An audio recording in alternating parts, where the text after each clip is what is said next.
Hello दोस्तों, कैसे हो आप लोग? आई होप सब अच्छे होंगे। तो स्वागत है आपका हमारा यूट्यूब चैनल निर्माण ई लर्निंग में। तो आज हम लोग बात करेंगे फिजिक्स का एक बेहतरीन टॉपिक यूनिट वेक्टर के बारे में। चलिए हम लोग बात करते हैं यहाँ पे। सबसे पहले हेडिंग डाल लें, यूनिट वेक्टर।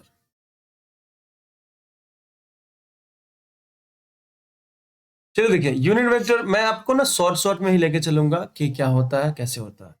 तो मैग्नीट्यूड इसका कितना होता है भाई? तो इसका मैग्नीट्यूड 1 होता है। तो मैग्नीट्यूड 1 होता है, ठीक है। मैग्नीट्यूड 1। इसके डायरेक्शन के बारे में हम लोग बात कर लेंगे, क्योंकि वेक्टर के अलॉन्ग ही डायरेक्शन होता है। जिस वेक्टर का मैग्नीट्यूड निकालिएगा उसी वेक्टर के डायरेक्शन के अलॉन्ग मैग्नीट्यूड होते हैं, डायरेक्शन होता है यूनिट वेक्टर का। तो ऐसे बात कर लेते हैं कि रिप्रेजेंटेड एज रिप्रेजेंटेड एज ई कैप। और इसको पढ़ा कैसे जाता है? तो इसको हम लोग बोलते हैं रीड ऑन। दो तरीके से पढ़ सकते हो। जनरली अभी जो मैं बोला ई कैप या ई कैप पढ़ सकते हैं, तो इसको ना पढ़ने के लिए लिख देता हूं, ई कैप पढ़ेंगे। और यहाँ पे ई कैरेट पढ़ सकते हैं, ठीक है। रीड ऑन, ई कैप और ई कैरेट, मतलब कोई एक। अगर अगला बात करना है कि भाई यूनिट वेक्टर किसी वेक्टर का कैसे रिप्रेजेंट करोगे, तो चलो यहाँ पे लिख देता हूं, unit vector of R vector is. तो यहाँ पे इसको रिप्रेजेंट कैसे कर सकते हैं? तो इसको रिप्रेजेंट करेंगे हम लोग ई आर, क्योंकि आर वेक्टर का है, ई आर कैप या आर कैप से। क्योंकि आर वेक्टर का है तो आर कैप, उसी तरह से ए वेक्टर का आता तो ए कैप कर देते हैं, ठीक है। तो ये चीज होता है। यहाँ पे मैं एक डायरेक्शन के बारे में बोल भी देता हूँ, क्योंकि अभी बोल दिया तो लिख भी देता हूँ कि डायरेक्शन ऑफ, आगे इसको डिफाइन करेंगे। Direction of unit vector, direction of unit vector, unit vector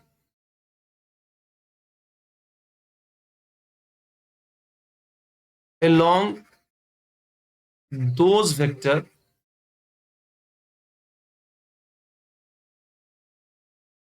which have this unit vector, ठीक है। जैसे मान लीजिए यहाँ पे अगर हम बात करते हैं तो आर वेक्टर है, इसका यूनिट वेक्टर निकालेंगे तो आर वेक्टर, ये जो है आर वेक्टर, तो इसका क्या मैग्नीट्यूड डायरेक्शन दोनों होगा ना। तो इसका डायरेक्शन जिधर है ना उधर ही आपका आर कैप का डायरेक्शन होगा, ठीक है। So direction of R vector बराबर डायरेक्शन ऑफ आर कैप, यानी यूनिट वेक्टर का डायरेक्शन भी उधर ही होगा। चलिए हम लोग बात करते हैं यहाँ पे फंडामेंटल फंडामेंटल यूनिट वेक्टर के बारे में, ठीक है। तो यहाँ पे बात हो जाएगा फंडामेंटल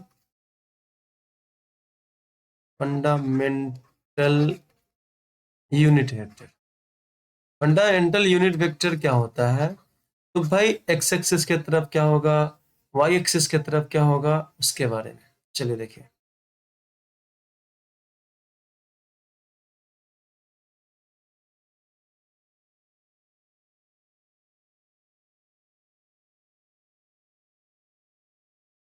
तो ये हो गया, ये हो गया,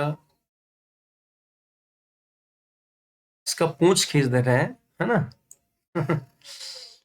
कभी कभी मेरे दिल में ख्याल आता है। चलिए देखिए, बच्चा सब सोचता है कि काश ये पढ़ाई वढ़ाई नहीं होता ना, बस जंगल में बैठ के हुआ हुआ करते रहते। चलो देखो, यहाँ पे क्या हो जाएगा कि ये आपका एक्स एक्स डैश यानी एक्स एक्सिस है, ये वाई वाई डैश यानी वाई एक्सिस है, और ये जेड, यहाँ पे जेड पॉजिटिव जेड एक्सिस, ये जेड डैश, ठीक है। तो आप यहाँ पे जेड देख ही सकते हैं कि इधर पॉजिटिव जेड एक्सिस होता है, इधर नेगेटिव जेड एक्सिस होता है ना। ऊपर पॉजिटिव वाई एक्सिस होता है, पॉजिटिव वाई एक्सिस हुआ, यहाँ पे नीचे अगर देखेंगे तो नेगेटिव वाई एक्सिस होता है। इधर इस तरफ जो होगा वो पॉजिटिव जेड एक्सिस होगा, तो इस तरफ क्या होगा, नेगेटिव जेड एक्सिस होगा। तो जाहिर सी बात है कि यहाँ पे अगर मुझे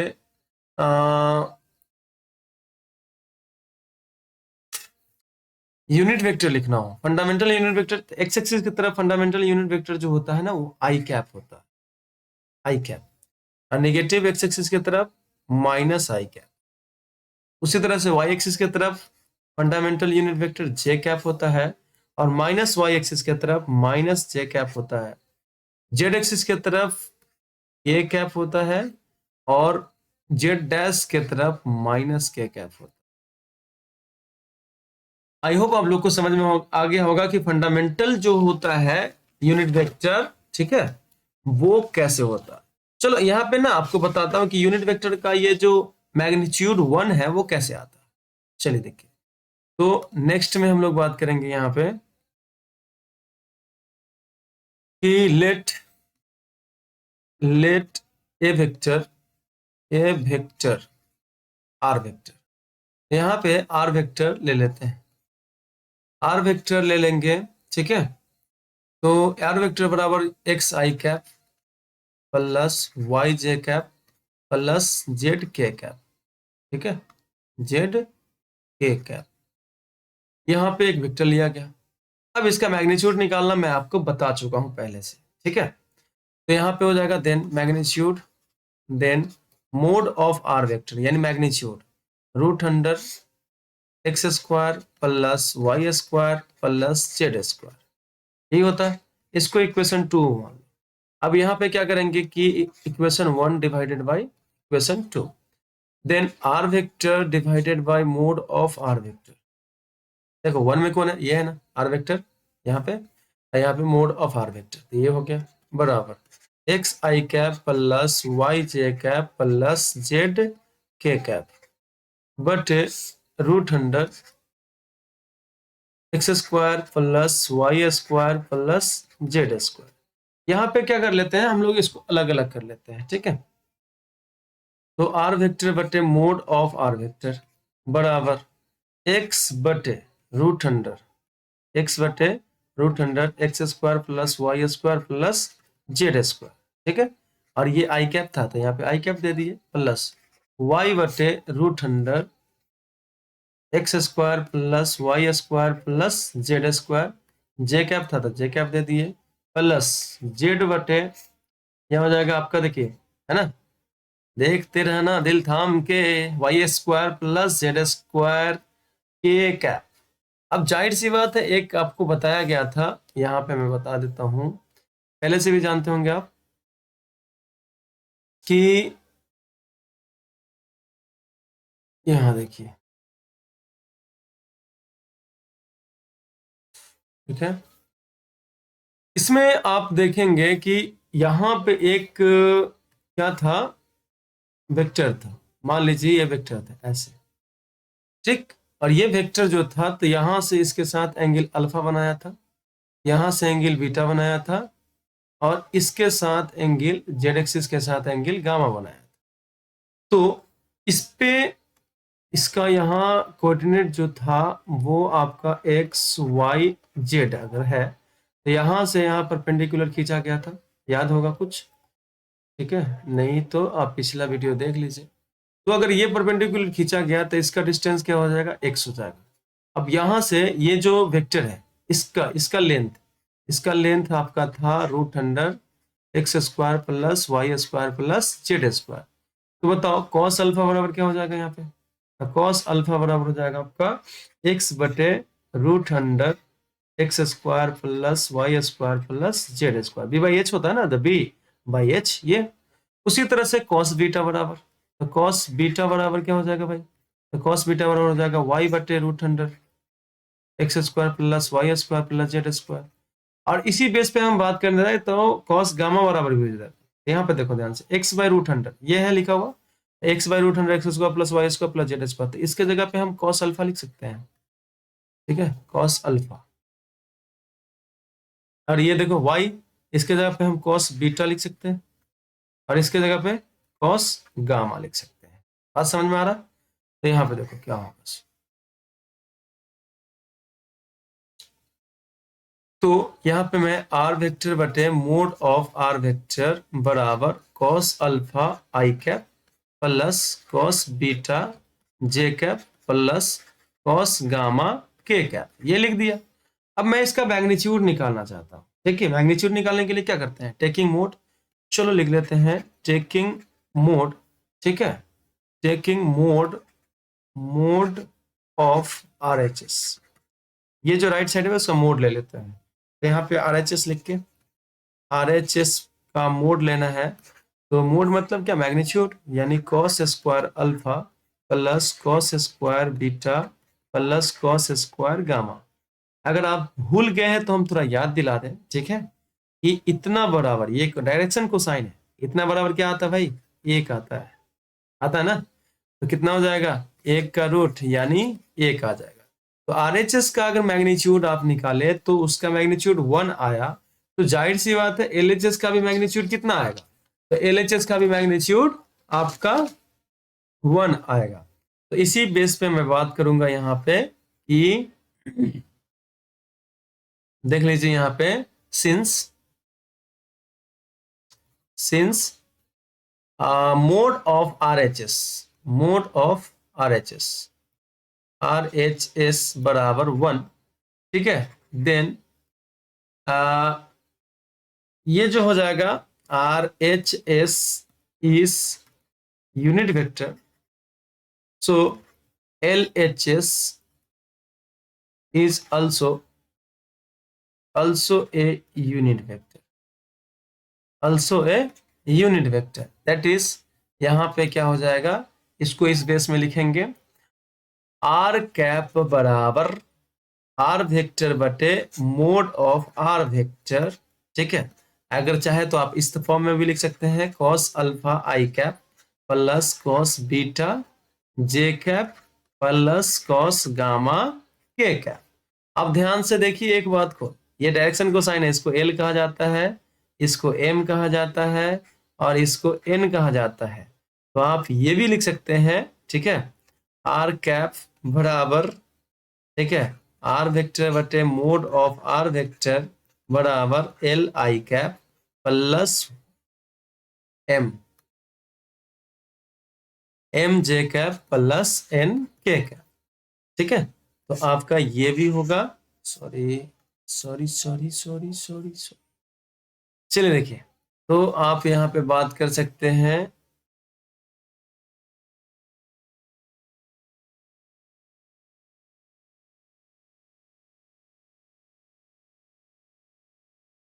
चलिए ठीक है, रहने दीजिए, थोड़ा सा मिस्टेक, ये भी बोल सकते हैं और यहाँ पे आप चाहे तो ये भी बोल सकते हैं। अच्छा एक चीज पे ध्यान दिए, नोटिस किए कि जब यूनिट वेक्टर के फॉर्म में लिखा रहेगा तो आई कैप जे कैप और के कैप का जो कोएफिशिएंट होगा वो डायरेक्शन कोसाइन होगा, ठीक है। ध्यान से देखिएगा, आई कैप जे कैप और के कैप, ठीक है। आई कैप, ये आई कैप है, ये जे कैप है और ये के कैप है। इसका डायरेक्शन कोसाइन क्या हो जाएगा, तो मतलब कि इसका कोएफिशिएंट क्या हो जाएगा, डायरेक्शन कोसाइन हो जाएगा। एल क्या होता है, direction cosine, L M N, ठीक है। देखो यहाँ पे वेयर एल एम एन, ठीक है, या ये जो cos alpha cos beta cos gamma, ये सब डायरेक्शन कोसाइन है, डायरेक्शन कोसाइन। तो जब आप यूनिट फॉर्म में लिखेंगे किसी का भी, किसी वेक्टर का भी यूनिट फॉर्म में लिखिए, ठीक है, तो वो डायरेक्शन कोसाइन होता है। क्लियर है ये बात। अब हम लोग यहाँ पे थोड़े प्रॉपर्टीज के बारे में बात करेंगे, लेकिन एक लाइन इस पे मैं थोड़ा सा लिख दूं कि क्या होता है। तो चलिए लिखते हैं यहाँ पे कि if A vector divided by, if a vector divided by their magnitude,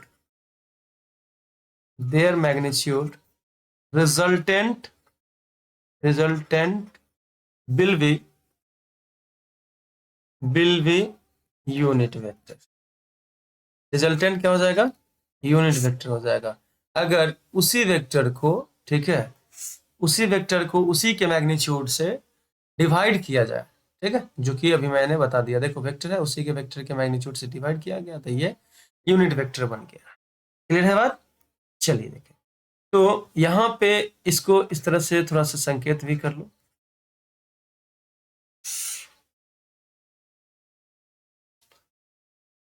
चाहे तो आप इसको आर वेक्टर बटे मोड ऑफ आर वेक्टर लिख सकते हैं, नहीं तो इसको आप cos alpha I cap plus cos beta J cap plus cos gamma K cap, इसी को एल कहा जाता था, L I cap plus M J cap plus N K cap हो जाएगा। तो कोई डाउट नहीं है आपको?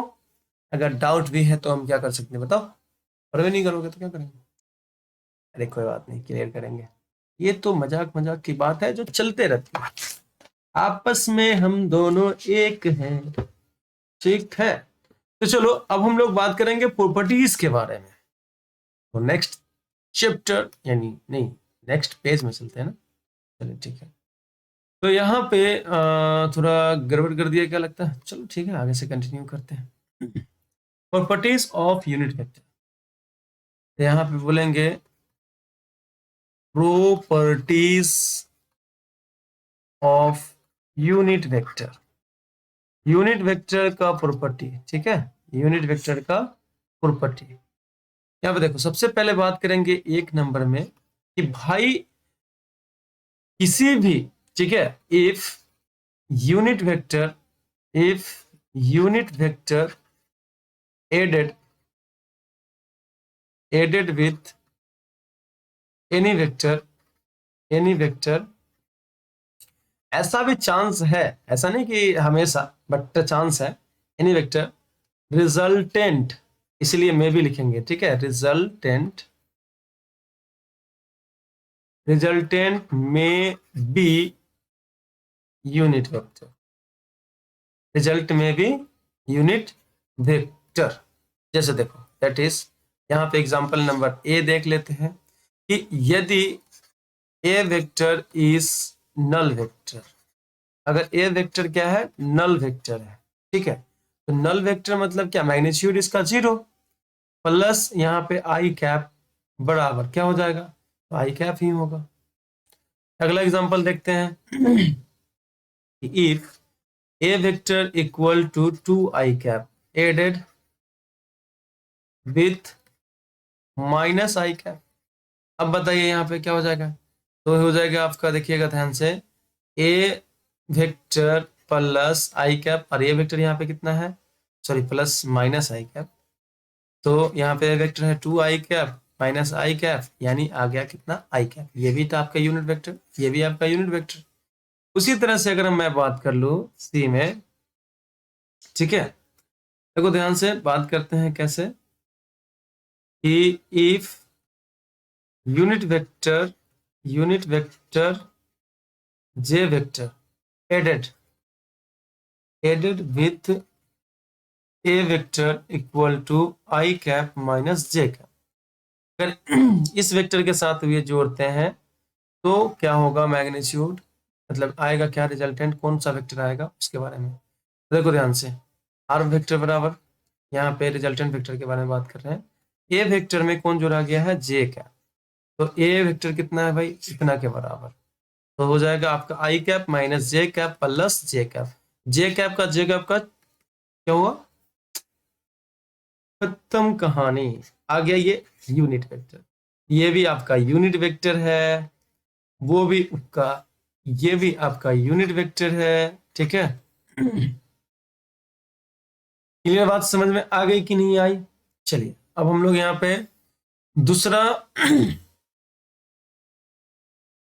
दूसरा प्रॉपर्टीज देखेंगे। दूसरा प्रॉपर्टीज क्या है? ध्यान से देखिए कि if unit vector added with, unit vector added, added with, अब ऐसा बोला था वहां पे मे भी करके, with A vector resultant, then resultant में इंक्रीज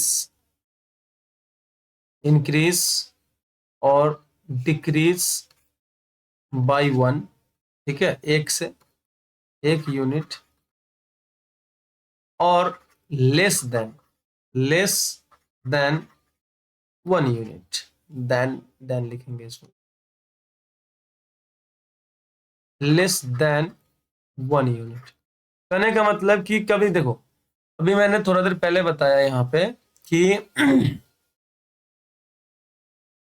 कि एक यूनिट वेक्टर को, if unit vector added with any vector, ठीक है, एनी वेक्टर मतलब कोई भी सब वेक्टर से नहीं बोल सकते हो, यहाँ पे बोला गया resultant may be unit vector, यहाँ पे मे बी यूनिट वेक्टर मतलब कि यूनिट वेक्टर नहीं भी हो सकता है, यूनिट वेक्टर नहीं भी हो सकता है, तो इस केस में क्या है, तो यहाँ पे लिखा हुआ है if unit vector added with, if unit vector added with a vector, then resultant may increase decrease by 1 unit या लेस देन 1 यूनिट, ठीक है।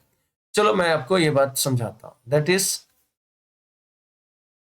दैट इज यहां पे कैसे हुआ कि एक यूनिट वेक्टर है आई कैप, ठीक है। एग्जांपल में देखो कि add unit vector I cap with A vector A vector है जो कि 3 i कैप, ठीक है। अभी देखो ए वेक्टर का मैग्नीट्यूड कितना है भाई, मैग्नीट्यूड इसका देखा जाए तो 3 है, 1 से बढ़ेगा, तो यहाँ पे क्या करेंगे, आर वेक्टर बराबर ए वेक्टर प्लस आई जोड़ना है ना, तो आई कैप को जोड़ दिए, ए वेक्टर बराबर कितना है 3 i cap plus I cap, ठीक है, तो हो जाएगा 4 i कैप, क्या हो जाएगा 4 i कैप, यानी ये देखो कितना से इंक्रीज किया, +1 से इंक्रीज किया, कितना से इंक्रीज किया, +1 से इंक्रीज किया, ठीक है। अब दूसरा ऑप्शन यहाँ पे देखो कि डिक्रीज भी कर सकता है 1 से, तो यहाँ पे बी में बात कर लेते हैं कि add unit vector J cap with A vector equal to -3 j cap. अभी इसका मैग्नीट्यूड देखो, इसका मैग्नीट्यूड अगर देखिएगा तो मोड ऑफ -3 यानी 3 है, तो आर वेक्टर बराबर क्या, आर वेक्टर बराबर हो जाएगा आपका ए वेक्टर प्लस जे कैप, ए वेक्टर कितना है भाई, तो -3 j कैप प्लस जे कैप यानी -2 j कैप। अब ध्यान से देखो तो इसका मैग्नीट्यूड कितना आ गया, इसका मैग्नीट्यूड 1 आ गया, यानी ये 1 से डिक्रीज किया है, 1 से क्या हुआ, डिक्रीज किया। क्लियर है बात। अब हम लोग उस एग्जाम्पल के बारे में भी बात कर लेते हैं जो भाई लेस देन 1 से भी डिक्रीज कर सकता है। चलो इतना पे देखते रहो थोड़ा थोड़ा, नहीं तो मन नहीं लगेगा, देखने को नहीं मिलेगा हरियाली, तो चलिए कोई बात नहीं। तो यहाँ पे बोलते हैं अगला एग्जांपल कि ऐड यूनिट वेक्टर कौन सा यूनिट वेक्टर, तो आई कैप विथ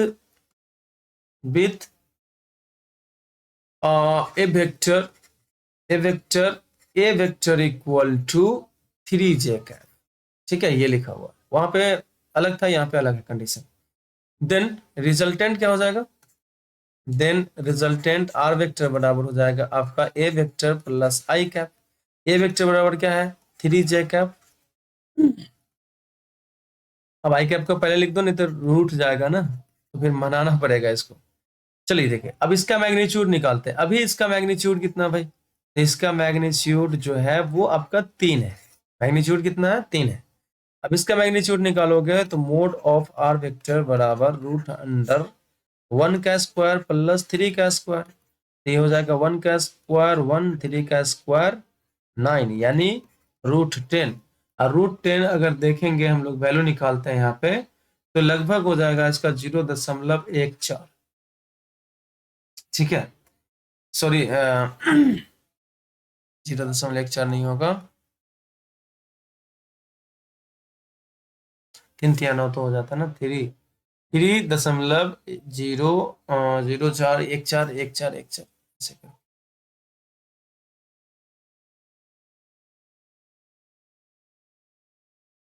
यहाँ पे देखो ध्यान से, इंक्रीज किया, यहाँ पे इंक्रीज किया, लेकिन कितना से इंक्रीज किया, तो 0.14 से इंक्रीज किया है, ठीक है, यानी लेस देन 1। तो आपको ये प्रॉपर्टी समझ में आ गया है। अब अगला प्रॉपर्टी के बारे में बात करते हैं हम लोग, ठीक है। नेक्स्ट पेज में, नेक्स्ट पेज ये है, उस समय जो फॉरवर्ड कर दिए थे ना उसके कारण। चलिए देखिए, अगला प्रॉपर्टी में चलते हैं हम लोग।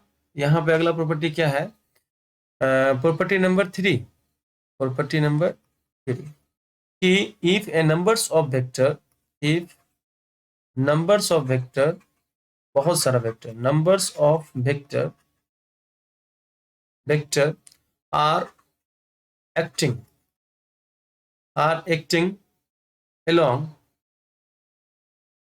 acting along same line, same line, ठीक है, then their मतलब उनके, their unit vector are same,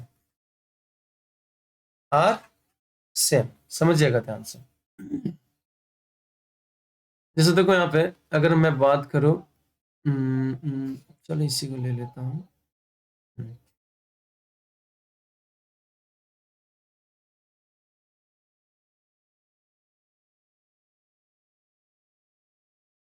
यहाँ पे एक वेक्टर को ऐसे कर ले,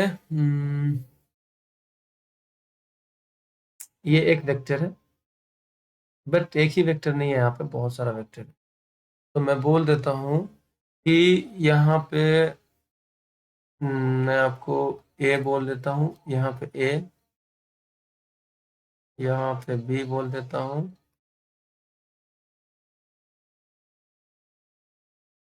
और यहाँ पे सी बोल देता हूँ, ठीक है, ए बी सी। ये जो वेक्टर है इसके साथ एंगल कितना बना रहा है, तो अल्फा बना रहा है, इसके साथ एंगल बीटा बना रहा है, और ये जेड एक्सिस के साथ गामा बना रहा है, ठीक है। ये बात समझ में आ गई है। एक्स एक्सिस है, वाई एक्सिस है, जेड एक्सिस है, यह तो आपको पहले से भी समझ में आता है। तो यहाँ पे मैं बात करूंगा कि ये वेक्टर जो क्या कर रहा है, बताओ। ओ ए, यहाँ पे ओ है, यहाँ पे ए है, ठीक है। ओ ए वेक्टर का unit vector, O A cap बराबर, तो ओ ए कैप मतलब कि अगर किसी भी वेक्टर को आप यूनिट वेक्टर में लिखते हैं तो उसका जो आई कैप, जे कैप, के कैप का कोफिशिएंट होता है वो आप यूनिट वेक्टर में लिखिएगा, मतलब कि डायरेक्शन को साइन होगा। यहाँ पे लिख सकते हैं हम लोग cos alpha I cap plus cos beta J cap plus cos gamma K cap, लिख सकते हैं ना। उसी तरह से बताओ ओ बी वेक्टर, यहाँ से यहाँ तक, देखो यहाँ से यहाँ तक का जो वेक्टर है ओ बी वेक्टर, उसका डायरेक्शन कोसाइन क्या होगा, cos alpha cos beta cos gamma. तो आपको अगर ओपी वेक्टर को लिखना है यूनिट वेक्टर के फॉर्म में, तो यहाँ पे लिखेंगे cos alpha I cap plus cos beta J cap plus cos gamma K cap. उसी तरह से ओसी वेक्टर का अगर यूनिट वेक्टर लिखना है, ओसी कैप बराबर cos alpha I cap plus cos beta J cap plus cos gamma K cap. बात समझ में आ रहा है? सिंस अगर देखेंगे तो सबका आरएचएस सेम सेम है, तो सिंस मतलब चूंकि, ठीक है, RHS of all unit vectors are same, ठीक है, आर सेम। दैट मीन्स क्या हुआ, सिंस एलएचएस ऑल्सो सेम होगा, तो ओ ए कैप बराबर ओ बी कैप बराबर ओ सी कैप बराबर ओ, चलो रहने दो, इतना ही इतना ही है ही। तो ये हो गया। अगर आप इसको वेक्टर मतलब यूनिट का ऐसे लिखोगे तो ओ ए वेक्टर बटे mod of O A vector बराबर ओ बी वेक्टर बटे mod of O B vector बराबर O C vector mod of O C vector. किसी को डाउट है? नहीं है। इसका मतलब क्या होगा कि बहुत सारा अगर वेक्टर है एक ही लाइन के लॉन्ग एक्टिंग करते हुए, एक्ट कर रहा है, मतलब समझ में आ रहा है ना। हाँ, तो ये होगा। नेक्स्ट पेज में हम लोग चलते हैं। नेक्स्ट प्रॉपर्टीज के बारे में बात करेंगे। चौथा प्रॉपर्टीज यहाँ पहले है कि unit vector always always acting along along vectors. जिस वेक्टर का वो यूनिट वेक्टर है, उसी वेक्टर के along क्या करेगा, मतलब कि एक्ट करेगा, यानी डायरेक्शन उसका उधर होगी। तो मान लेते हैं यहाँ पे कि आर वेक्टर है, ये एक वेक्टर है, ठीक है, वेक्टर है ये। अगर मैं इसका यूनिट वेक्टर निकालूं, ठीक है, तो इसका यूनिट वेक्टर क्या हो जाएगा, तो unit vector of R vector is R cap, चलो आर कैप बोल दिया, रिप्रेजेंट करता। देन यहाँ पे इसका डायरेक्शन और इसका डायरेक्शन, तो बोलेंगे कि direction of R vector equal to direction of R cap. बात समझ में आ रहा है कि नहीं आ रहा? तो direction of R vector equal to direction of R cap, ये हो गया। चलिए, तो हम लोग यहाँ पे इतना चीज देख लिए। चलो इस पे कुछ क्वेश्चन बनाते हैं, कुछ क्वेश्चन देखते हैं कि क्या होता है, ठीक है। एक क्वेश्चन देख ले यहाँ पे, क्वेश्चन नंबर 1 कि an external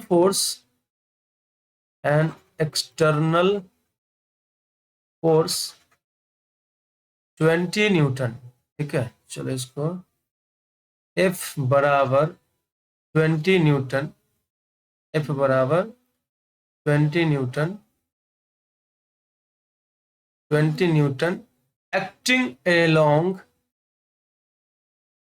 acting along line having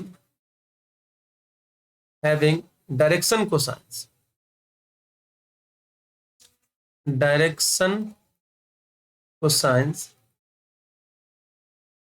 L बराबर 0.6, ठीक है, M बराबर 0.7, ठीक है। यहाँ पे n नहीं दिया हुआ, देन फाइंड फोर्स वेक्टर। यहाँ पे फोर्स का मैग्नीट्यूड है बाबू, फोर्स वेक्टर नहीं दिया हुआ। तो फोर्स वेक्टर आपको फाइंड करने के लिए बोल रहा है, क्या फाइंड करने के लिए बोल रहा है, फोर्स वेक्टर। तो चलो सॉल्यूशन देखते हैं। यहाँ पे सॉल्यूशन में जो गिवन है उसको पहले लिख लो। गिवन L बराबर 0.6 दिया हुआ है और M बराबर 0.7 दिया हुआ है। इसका एक n आता है, वो नहीं पता है, यानी ये कॉस अल्फा हुआ, ये कॉस बीटा हुआ, कॉस गामा नहीं दिया। हम लोग एक चीज जानते हैं, ठीक है, वी नो दैट, ठीक है, वी नो दैट कि L square plus M square plus N square बराबर 1 होता है। अब यहाँ पे वैल्यू डालो, तो ये हो जाएगा 0.6 का स्क्वायर प्लस 0.7 का स्क्वायर प्लस N स्क्वायर बराबर 1। 0.6 का स्क्वायर यानी 0.36, 36 होगा ना, तो 0.36 प्लस 0.49 प्लस N स्क्वायर बराबर 1। अगर ये दोनों को जोड़ेंगे हम लोग तो कितना हो जाएगा, 0.85 हो जाएगा। 6 9 6 15 के 5 हाथ में 1 और 4 3 7 1 8, ठीक है, ये हो गया 8। N स्क्वायर बराबर 1। अब यहाँ पे इसको इधर भेज दो, N स्क्वायर बराबर 1 माइनस 0.85, तो N स्क्वायर बराबर कितना हो जाएगा, तो ये हो जाएगा आपका 0.85 है ना, तो 15 हो जाएगा लगभग में। तो अगर इसका स्क्वायर उधर जाएगा तो n बराबर रूट अंडर 0.15, तो लगभग में अप्रॉक्स बोल सकते हैं n बराबर कितना आएगा, 0.4 आएगा। यहाँ पे देखो, तो ध्यान से देखिएगा, आपको हम बताए हुए हैं सब कुछ कि अगर आप फोर्स को यूनिट फॉर्म में लिखते हैं तो L I कैप, ठीक है, फोर्स वेक्टर को यूनिट फॉर्म में लिखो, ठीक है, तो F कैप बराबर हो जाएगा L I cap plus M J cap plus N K cap. तो F वेक्टर ऐसे लिख सकते हैं ना, F वेक्टर बटे मोड ऑफ F वेक्टर, बराबर एल कितना है भाई, एल आपका 0.6 था, ठीक है, ये देखो एल कहाँ है 0.6, एम 0.7, तो 0.6 प्लस 0.7, तो यहाँ पे आई कैप, यहाँ पे जे कैप, अब प्लस 0.4 के कैप, ये हुआ ना, तो ध्यान से देखो यहाँ पे एफ वेक्टर तो है ही, इस पे 20 है ना, 20 दे दिए, बराबर 0.6 आई कैप प्लस 0.7 जे कैप प्लस 0.4 के कैप, यहाँ पे 20 डिवाइड में है, इधर जाएगा तो मल्टीप्लाई में, तो एफ वेक्टर बराबर यहाँ पे इसमें गुना करता हूँ, तो एफ वेक्टर बराबर हो जाएगा इसमें गुना हो जाएगा तो कितना हो जाएगा भाई, तो 6 दूना 12, 12 आई कैप प्लस 14 जे कैप प्लस 8 के कैप, आपको यह निकालना था ना, यहाँ पे आपका एफ वेक्टर निकल गया। तो थैंक यू सो मच, अच्छा लगे तो कमेंट करके बताना।